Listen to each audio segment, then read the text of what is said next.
Jezusa z Nazaretu, że swego Syna posłał z niebios Bóg na świat, aby niewinnie cierpiąc zmarł za nasze grzechy i w pohańbieniu przyjął winę wszystkich nas. Dzięki Ci, Boże mój, za ten krzyż, który Jezus cierpiał za mnie. Jezus cierpiał za mnie. Dzięki Ci, Boże mój, za ten krzyż, który Jezus cierpiał za mnie. Jezus cierpiał za mnie. Uwierz w Jezusa, przecież On za Ciebie umarł i z miłości do nas przyszedł z nieba na ten świat. Błogosławiony ten, kto wierzy, choć nie widział. Zaufaj dziś Bogu, a na wieki będziesz żyć. Dzięki Ci, Boże mój, za ten krzyż, który Jezus cierpiał za mnie. Jezus cierpiał za mnie. Dzięki Ci, Boże mój, za ten krzyż, który Jezus cierpiał za mnie. Jezus cierpiał za mnie. Chers tous, que la paix, la grâce, la miséricorde et les compassions du Seigneur nous soient multipliées. Et le bonjour ou le bonsoir selon l'heure à laquelle vous tomberez sur cet élément audio. Cet élément audio est destiné aux brebis du Seigneur. Vous savez même qu'au niveau de toute la forêt, bien que nous avons une multitude d'animaux, mais tous les animaux n'ont pas le même régime alimentaire. Et cette nourriture qui est mise à la disposition du public sera bafouée par certains animaux, piétinée, critiquée, jetée même à la poubelle, mais il y a une catégorie, il y a une espèce à qui on a destiné ça. Et je parle à cette espèce-là en disant, selon le cycle de votre évolution, si vous êtes encore dans le ministère de la mort ou si vous êtes dans le ministère de la vie, je vais résumer. Le ministère de la mort, c'est le ministère qui est venu avec Moïse par la loi, c'est-à-dire les commandements de la loi avaient pour but non de sauver l'homme, mais de lui montrer qu'en toi, il y a une nature qui est différente de cette loi-là. C'est-à-dire, en essayant de respecter le commandement de la loi, ta nature à toi s'oppose à la nature de la loi. Et arriver à ce niveau-là, où ta nature s'oppose au niveau de la loi, où tu remarques ta misère, où tu remarques la contradiction que tu as entre ton être et les commandements de la loi, que tu te mettes à genoux comme Paul et crier « Qui me sauvera de ce corps, de cette mort ?» Et quand tu arrives à cette interrogation-là, alors rentre le ministère de la vie, où Jésus qui te rentre et qui dit par un seul magnifique, par un seul sacrifice, il a amené tout le monde, il a ramené tout le monde à la perfection. En fait, ceci est destiné à cette espèce-là. Si tu es encore dans la loi, le mystère de la mort, pour que tu saches que même dans le ministère de la mort, cette pratique qui va être dénoncée dans cet élément audio te condamne. Et si tu es dans le ministère de la vie, tu es censé comprendre que cette pratique-là n'est pas agréée, n'est pas encouragée, n'est pas à féliciter dans le ministère de la vie. Peut-être par ignorance, tu ne savais pas que dans le ministère de la vie, qui est le ministère de l'amour, qui est le ministère de la grâce, on ne fait pas ce genre de pratique-là. Et du coup, aussi vrai que tu es du ministère, tu vas te dépouiller. Et si tu es du ministère de la mort, aussi vrai que tu es du ministère de la mort, cet élément audio a pour but de te conduire à la croix. Que tu dises, misérable que je suis, qui me sauvera de ce corps, de cette mort. Voilà à qui est destiné. Bon, les deux paramètres que je viens de poser, le ministère de la mort et de la vie, font aussi partie d'un enseignement spécial que vous retrouverez dans notre page YouTube Bamba Iba Congo, et où vous verrez un enseignement sur le ministère de la vie et le ministère de la mort en deux parties. Et, au besoin, les questions il est à poser, vous poserez les questions au numéro ci-dessus, le numéro que je cite, c'est-à-dire le 06 607 84 30. Vous tomberez vers un précieux frère Habib Nkodia. À défaut, vous appellerez 06 856 20 656 20 38. Oui, vous tomberez, c'est le frère Keldesh Botos. Et pour besoin de précision sur si vous avez des questions après avoir écouté ça, ces frères-là sont en mesure de vous diriger vers la bouche qui pourra vous donner les éléments, ou bien eux, ils vous donneront les éléments dont vous avez besoin dans tous les domaines spirituellement parlant.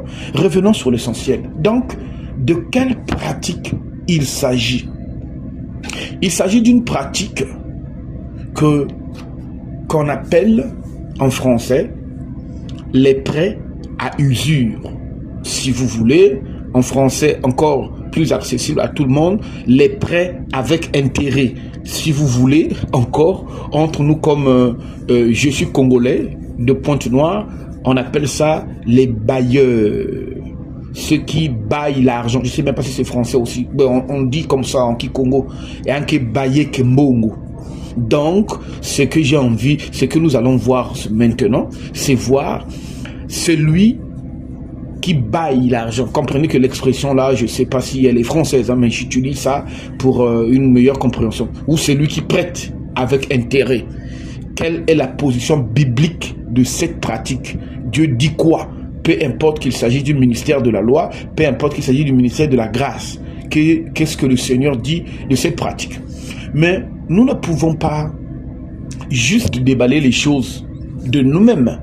Nous ne pouvons pas déballer les choses de nous-mêmes parce que dans la parole dit à la loi et au témoignage, si on ne parle pas ainsi, le peuple ne verra pas l'horreur. C'est-à-dire, si nous ne disons pas ce que la loi du Seigneur a dit, si nous ne disons pas ce que ceux qui ont vécu avec le Seigneur, ceux qui ont marché avec lui, ceux qui l'ont touché, ceux qui l'ont goûté, c'est ça qu'on appelle les témoins, si nous ne disons pas par rapport à ces personnes-là, tous les concepts de la Bible, ça veut dire que les gens ne verront pas la clarté de l'évangile, ils ne verront pas la clarté de la parole, ils n'auront pas la compréhension.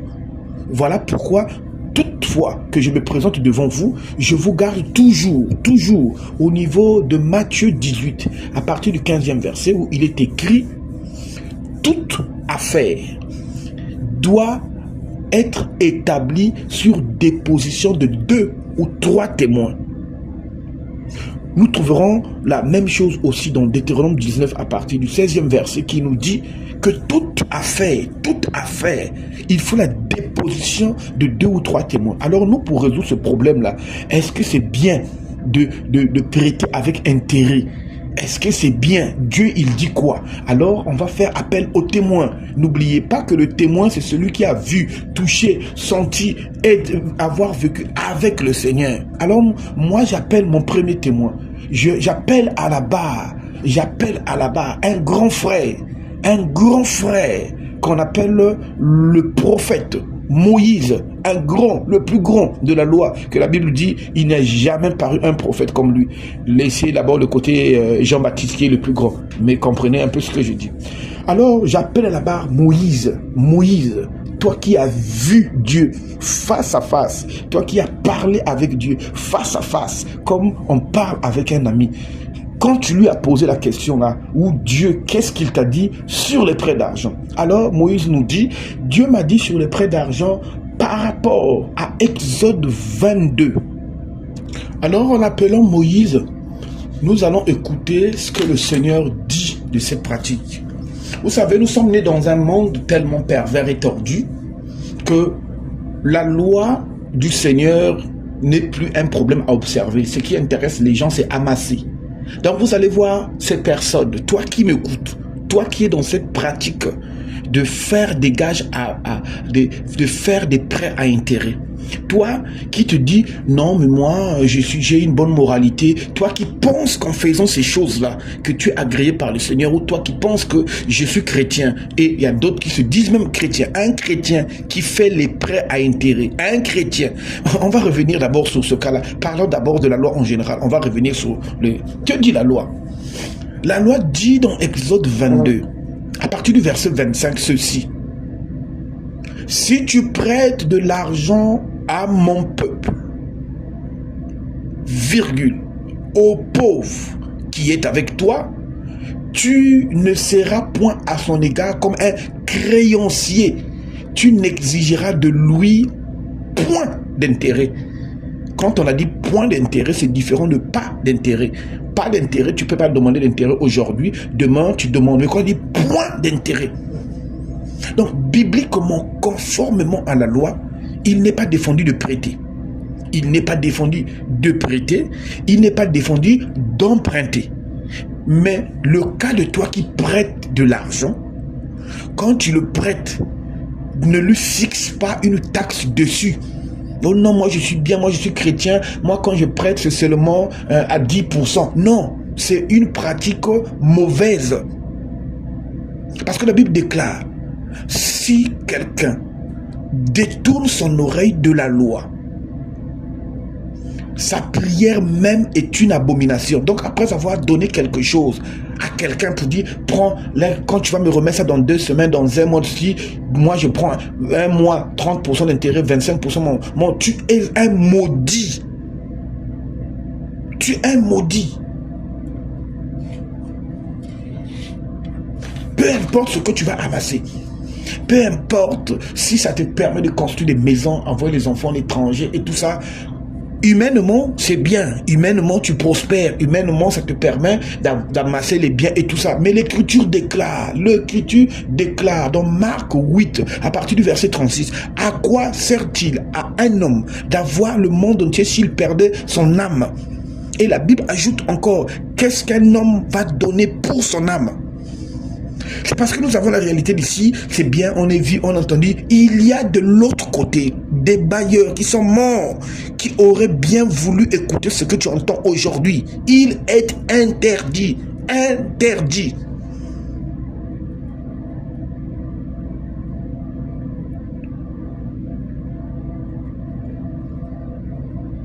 Interdit.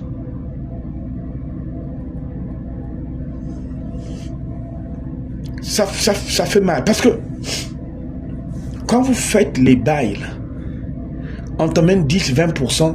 Ce que tu ignores, les 10, 20, 30%, 40%, peu importe qui l'emmène, c'est l'argent qu'il s'est privé pour s'occuper de son père, pour s'occuper de sa mère, pour s'occuper de ses enfants, pour s'occuper de sa charge, pour s'occuper de tout. Tout ça là, il se prive de ça pour venir te donner. Et toi, tu es content, tu trouves que je suis en train de faire un commerce légal parce que l'État m'a autorisé, parce que j'ai mes papiers. Tu es un maudit. Ce n'est pas les papiers là qui vont te dédouaner face à la loi du Seigneur. Aucune loi n'est au-dessus de la loi du Seigneur. Vous en avez fait des esclaves.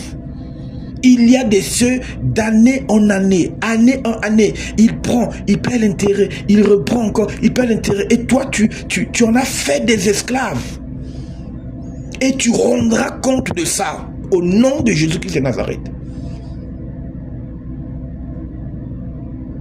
Ça te permet d'avoir une bonne vie, mais de l'autre côté, c'est des gens que tu as opprimés, c'est des gens que tu as oppressés, c'est des gens qui sont dans l'esclavage. Toi, tu manges, tu bois, tu postes les photos, toi, les enfants, ta voiture, petit désir et tout, mais à la fin, tu es maudit. Et la loi du Seigneur fera le tout dans tout le domaine possible de te récupérer ça. Tu payeras ça, ou de ton vivant, ou de tes enfants, ou de ta femme, ou des maladies, ou des situations, ou des prisons, ou de tout ce que Dieu fera de sorte que tu sois ruiné. C'est de la méchanceté. Allons-y. Lévitique 25, à partir, on va lire le verset. Vous prenez le temps de relire ce que je suis en train de... Lévitique 30, 25. À partir du verset 25 à 37, il est écrit ceci. Écoutez, si ton frère devient pauvre et que sa main fléchisse près de toi, c'est-à-dire il vient demander, la Bible dit ceci, tu le soutiendras. Donc, obligation de le soutenir. Obligation. Tu feras de même pour celui qui est étranger. Donc, on ne cède pas qu'entre nous. C'est mon frère, lui, je ne peux pas faire devoir, c'est un étranger, c'est un West Af, c'est un Malien, c'est un Béninois. Je fais devoir seulement l'argent aux Congolais. Non. L'étranger qui demeure dans ton pays afin qu'il vive avec toi. Et la Bible continue. Tu ne tireras de lui ni intérêt, ni usure. Tu craindras ton Dieu et ton frère vivra avec toi. Tu lui prêteras point les vivres à usure. Parce que l'Écriture déclare au niveau d'Exode 25, toujours le 39e verset, tu n'imposeras point un travail d'esclave chez ton prochain. Donc tu l'as prêté et lui, il devient ton esclave. Parce que le maître des temps et des circonstances a voulu que toi tu puisses avoir un peu plus, lui un peu moins. Et toi, sur la base du fait qu'on t'a fait la grâce d'avoir un petit peu plus, un peu moins, tu traites l'autre d'esclave. Parce que quand l'autre travaille, tu m'as fait devoir 10 000, je dois te rendre 13 000. Les 3 000 de dessus là, déjà que je suis en manque, aurait pu me permettre d'acheter les pains pour mon enfant, pour moi. Toi, tu vas dire, oui, mais c'est mon argent, c'est mon argent. Qui t'a dit que c'est ton argent? C'est une grâce, selon que l'Écriture déclare, tout est grâce. C'est une grâce que tu as eu d'avoir. C'est une grâce que tu as eu d'avoir. Et au niveau de cette grâce-là, tu es censé te montrer reconnaissant. La reconnaissance consiste aussi à aider ceux qui ne sont pas dans... Ceux qui sont dans le besoin.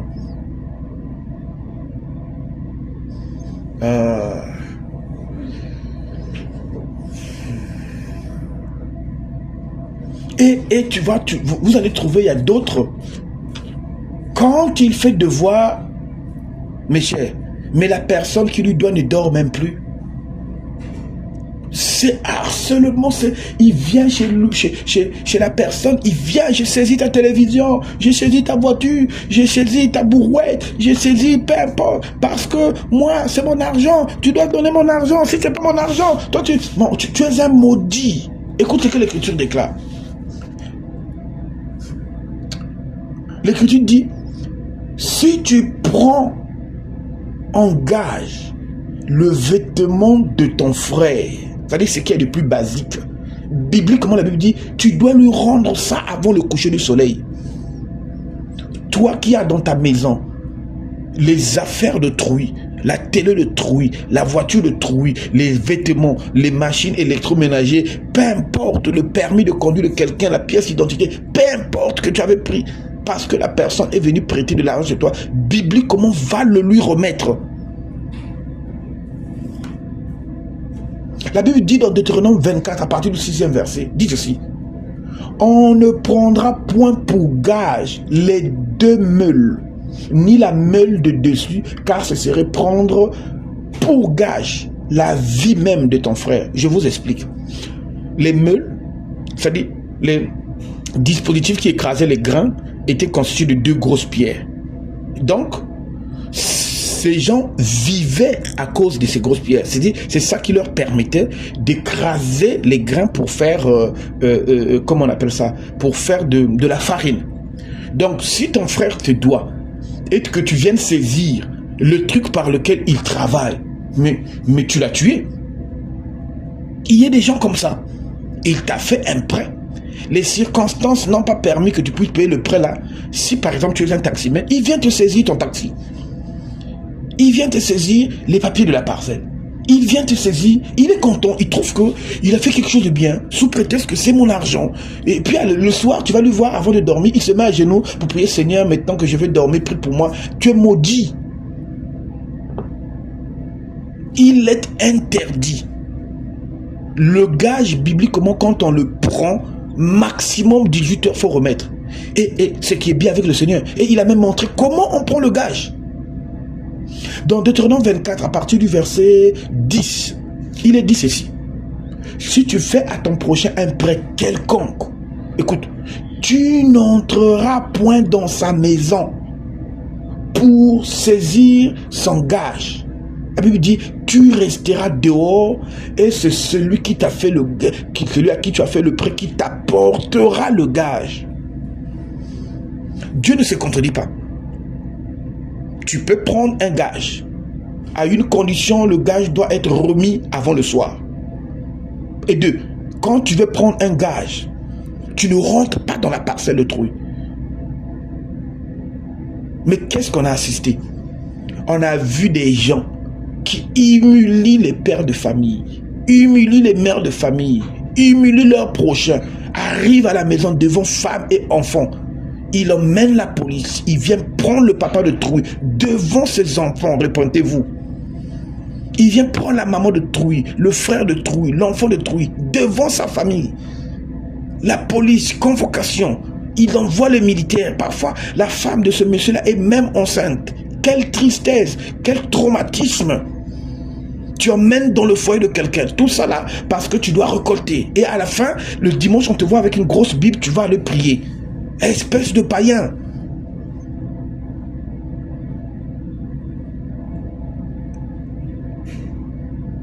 La dignité de la personne, tu viens prendre. Et c'est toi qui veux, qui oses se prosterner la nuit pour dire, Seigneur, merci, bénis-moi, bénis mes affaires. C'est mal, et c'est mal. Il y a des gens qui ont humilié des pères de foyer. On fait pleurer les enfants d'autrui. D'autres, ils viennent même jusqu'à saisir les actes de naissance. Venir, les enfants regardent la télé, venir reprendre la télé d'autrui. Venir chamailler la personne dans sa maison, devant sa femme et enfant, parce qu'il me doit. Et le soir, tu le vois à genoux en train de prier avant de dormir. Si quelqu'un détourne l'oreille de la loi, sa prière même est une abomination.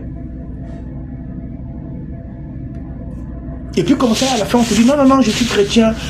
Bon, ceux qui sont dans le format chrétien, eux, à leur tour, c'est convocation, on va à la justice. Donc, ils convoquent parce que quelqu'un a pris ses sous qu'il n'a pas remis. Tu es chrétien? Tu es vraiment chrétien? Tu es sûr que tu es vraiment chrétien? Jean 14, verset 21 dit ceci. Si quelqu'un même qu'il garde mes commandements. Si quelqu'un même qu'il garde mes commandements. Tu veux savoir le commandement de Jésus sur le prêt? Tu veux que je te le dise? Allons-y. Luc 6, 34. Luc 6, 34 dit ceci.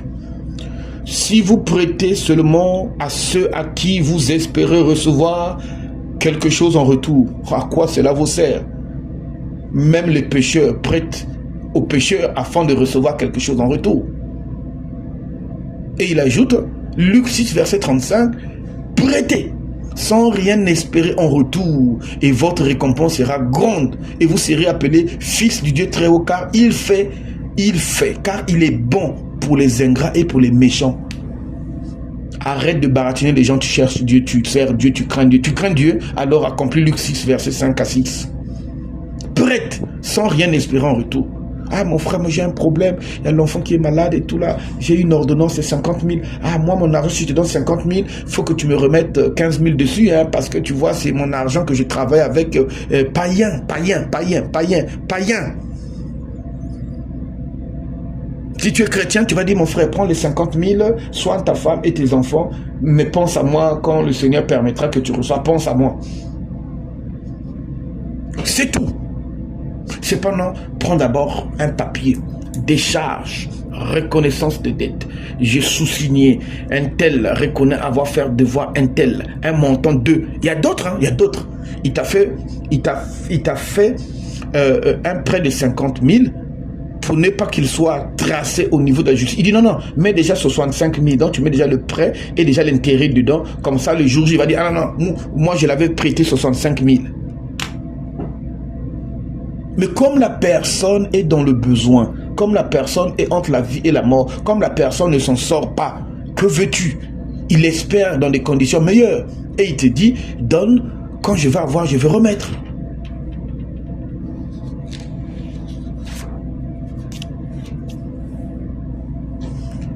Et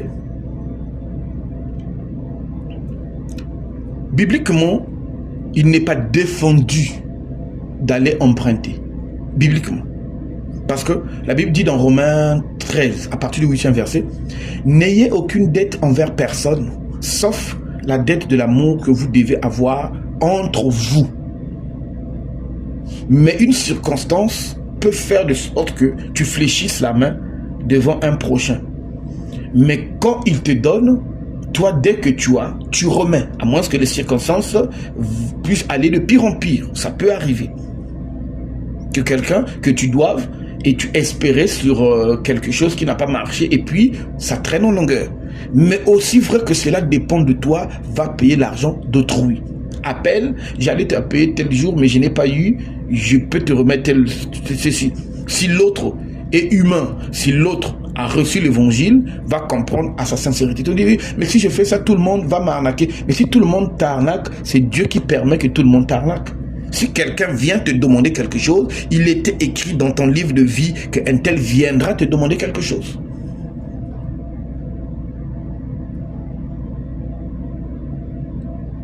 Parce que la Bible dit dans Deutéronome 27, à partir du verset 26, « Maudit celui qui ne respecte pas le commandement de la loi, qui ne la met pas en pratique. »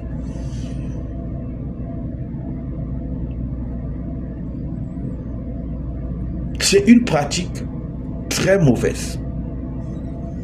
Beaucoup l'ont fait peut-être parce qu'ils n'avaient pas la connaissance de la loi. Beaucoup qui se disent chrétiens l'ont fait peut-être parce qu'ils n'avaient pas compris la loi de l'amour. Dans la loi de l'amour, il est écrit, dans la loi de l'amour.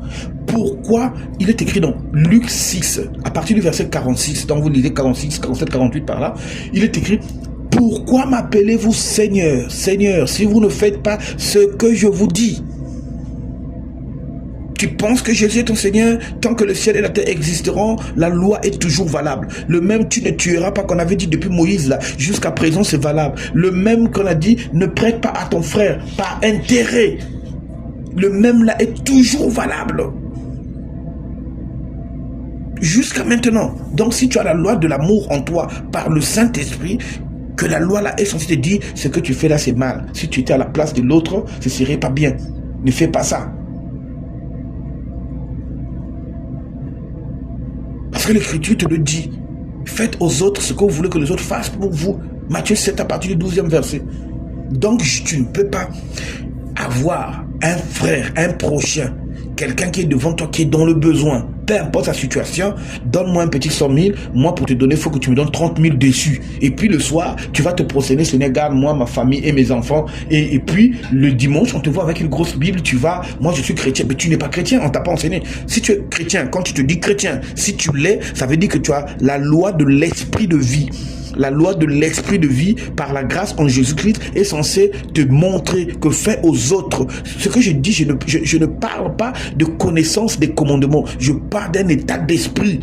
Si tu es dans la grâce, dans la loi avec Christ, c'est-à-dire, dès que tu peux même pour donner avec intérêt, ton cœur est blessé de cet acte-là parce que la nature de cet acte-là n'est pas compatible à la loi de la grâce et de l'amour. C'est pas possible. C'est pas possible que tu te dises chrétien et tu prêtes intérêt. C'est pas possible. C'est comme si tu me dis je suis un humain et puis je vole comme un oiseau, je vis sur les nids, dans les arbres. On va dire c'est pas possible. Les humains ne vivent pas dans les nids, dans les arbres. C'est pas possible. C'est pas possible.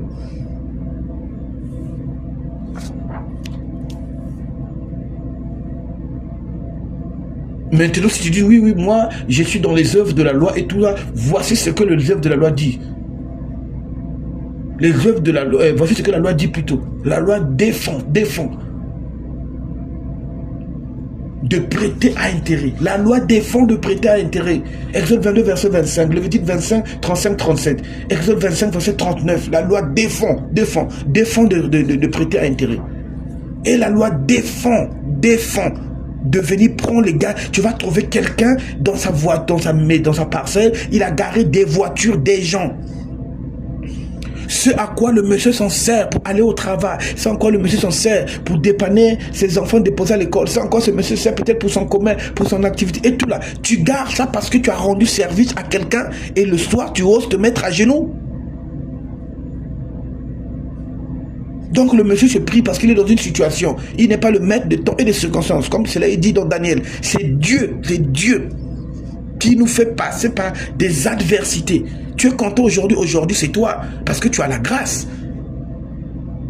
Parce que personne de nous n'a choisi les conditions. Nous subissons. Et quand le tour de l'autre vient de subir, déjà que tu te moques de lui, oh, mais il a un gros salaire, non? Pourquoi il est tombé dans ça? C'est de sa faute, il gère pas bien et tout ça. Qu'est-ce que tu connais de la vie? Tu connais son livre de vie? C'est toi qui avais écrit son livre de vie? Et la personne vient te demander secours, une personne qui est déjà dans l'adversité, dans les problèmes, et toi tu le plonges encore dans l'adversité. Donc le gars a des problèmes de 100 000, tu viens lui demander prête-moi 100 000, toi tu lui demandes 130 000, donc tu viens de lui mettre encore 30 000 de problèmes dedans. Et tu es content. Hein, tu marches, tu es en bonne santé, tu es content que tu fais un bon business, quoi. Ça te permet d'acheter le lait, le chocolat, envoyer les enfants à l'école sur l'argent des intérêts des gens. Les gens qui se privent, qui deviennent malheureux. Il n'y a pas de différence entre toi et la France en termes de système bancaire.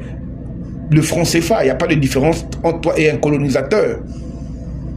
Tu nous imposes une monnaie en ayant encore un pourcentage dessus.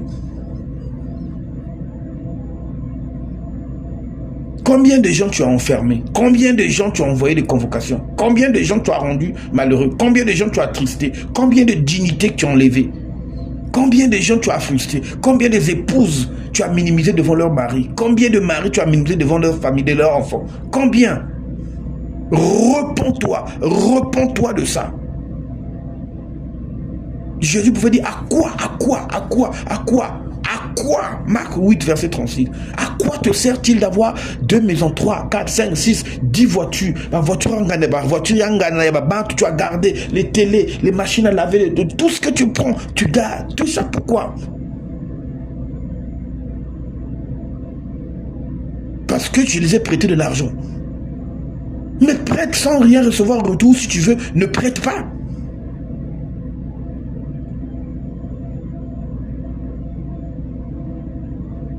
Et tu en as fait une activité.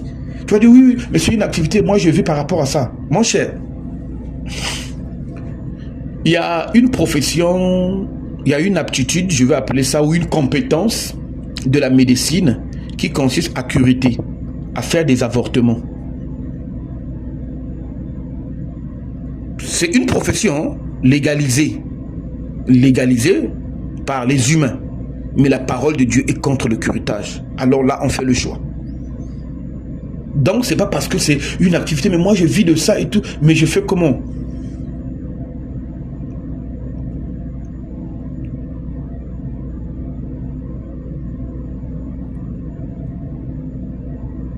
Vous bâtirez des empires. Vous ferez des choses, mais cela se croulera au nom de Jésus-Christ de Nazareth. Ça se croulera de votre vivant. Ça mettra vos enfants maladifs. Ça mettra vos enfants dans des accidents. Ça mettra vos enfants dans des problèmes. Ça mettra ta femme, ça te mettra toi-même, ça mettra ta famille. Ça vous paralysera. Ça vous rendra idiot, débile, maladie chronique. Tout ça, tout problème de sorte que votre argent que vous avez récolté là, vous devez subir ça parce que l'argent là, vous avez récolté dans les pleurs, dans les gémissements, dans les souffrances des gens. Ben oui, tandis que tu te la coules douce là, il y a quelqu'un, il a son salaire. Il est obligé de venir donner les intérêts, rester avec ça. Donc, esclave. Et toi, si tu es dans cette vie-là, c'est un esprit d'esclavagisme. Et ces gens-là qui vous font les prêts, D'autres consciemment travaillent avec ces esprits d'esclavagisme.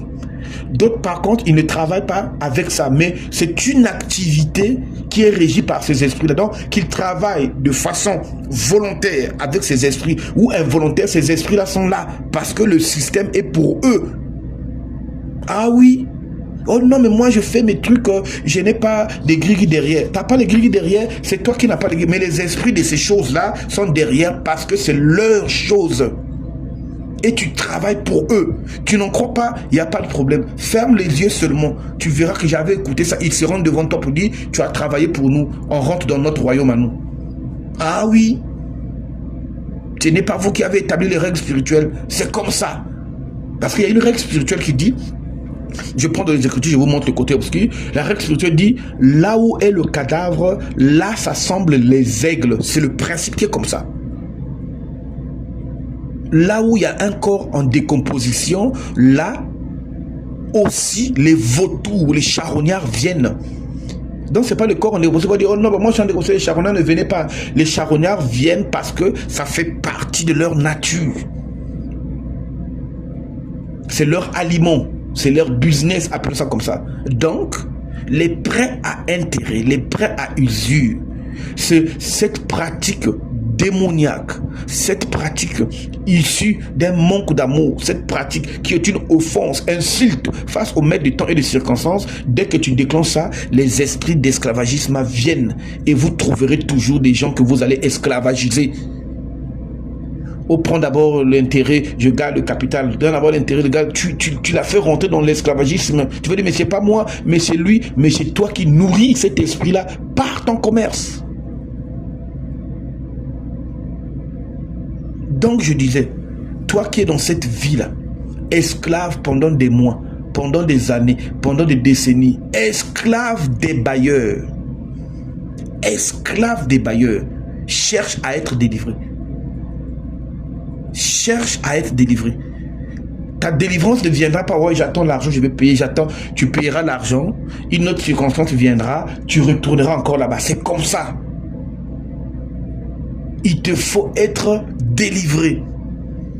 Que la puissance de la délivrance en Jésus-Christ puisse être imposée sur toi.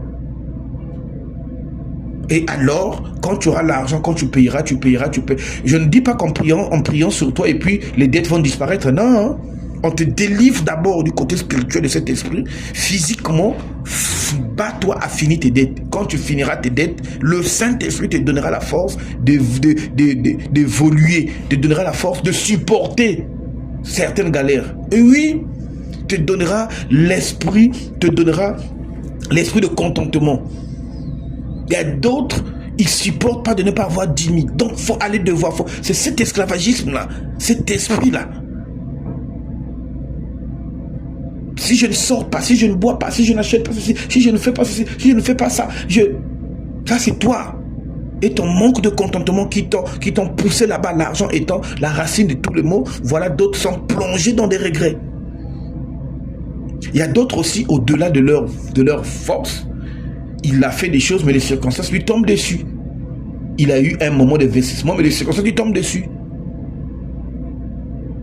Mais toi qui es esclave de ça, parce qu'il fallait une deuxième femme, une troisième femme, une ceci, il fallait telle voiture, il fallait telle maison, il fallait telle personne, juste pour aller devoir il fallait boire avec les autres, il fallait fêter l'anniversaire il fallait faire ceci, il fallait voir, juste pour des situations vaniteuses.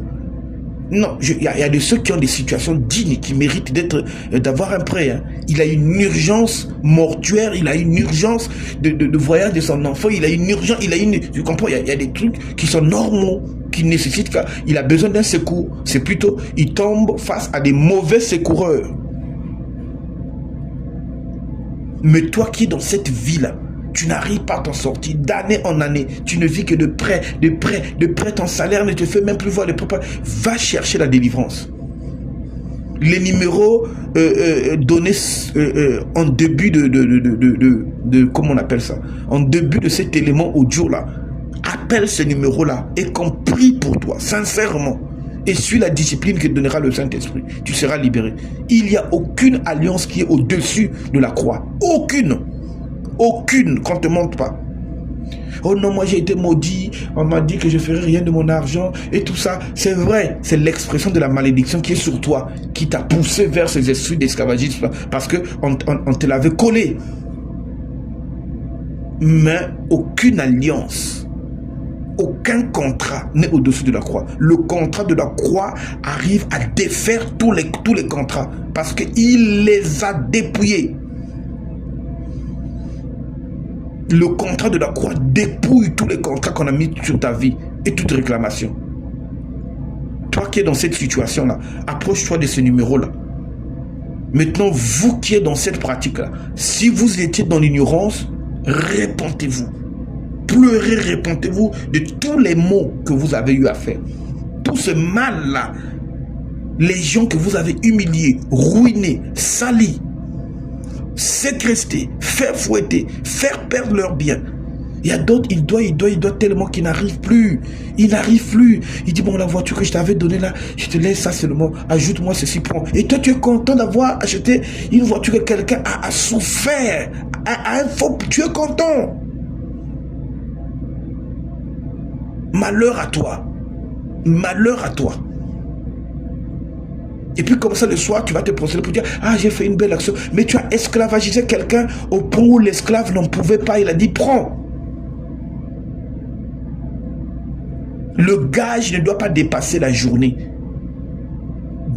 Le soir arrive, on remet le gage. Vous comprenez que d'après le système de Dieu, tu te rends compte, oui, mais c'est pas bénéfique. Mais oui, parce que Dieu ne veut pas que les grâces qui vous ont été données, que vous vous en servez pour maltraiter les autres. Si tu as prête, comme l'Écriture déclare, prête à quiconque te demande. Dans Luc 6, à partir du 30e verset, c'est prête à quiconque te demande. Mais toi, si tu ne veux pas prêter pour ne pas être hypocrite, ne prête pas. Mais ne prête pas, comme la Bible dit, en espérant quelque chose en retour, dans Luc 6, à partir du verset 35.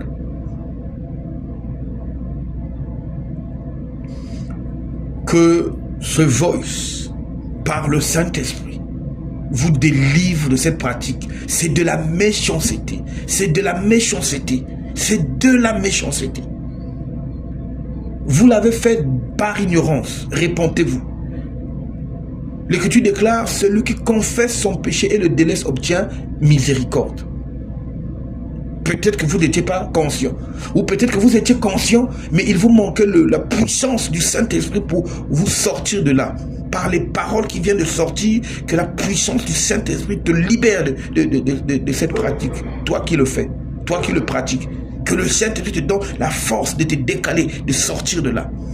Mettons, toi qui es esclave de ça, toi qui as été esclave parce que tes parents t'ont maudit, ou ta vie t'a ouvert les portes, à cette malédiction-là. Cherche les hommes de Dieu avec une puissance authentique du Saint-Esprit qu'on te délivre de cet esprit-là. Et suis la discipline du Saint-Esprit. J'avais donné le numéro en début du Voice. Il y a de ceux. Seigneur, souviens-toi de tes enfants, de ceux qui font cette pratique, ceux qui sont dans cette pratique en tant que prêteurs et ceux qui sont dans cette pratique en tant qu'emprunteurs. Au nom de Jésus-Christ de Nazareth. Amen.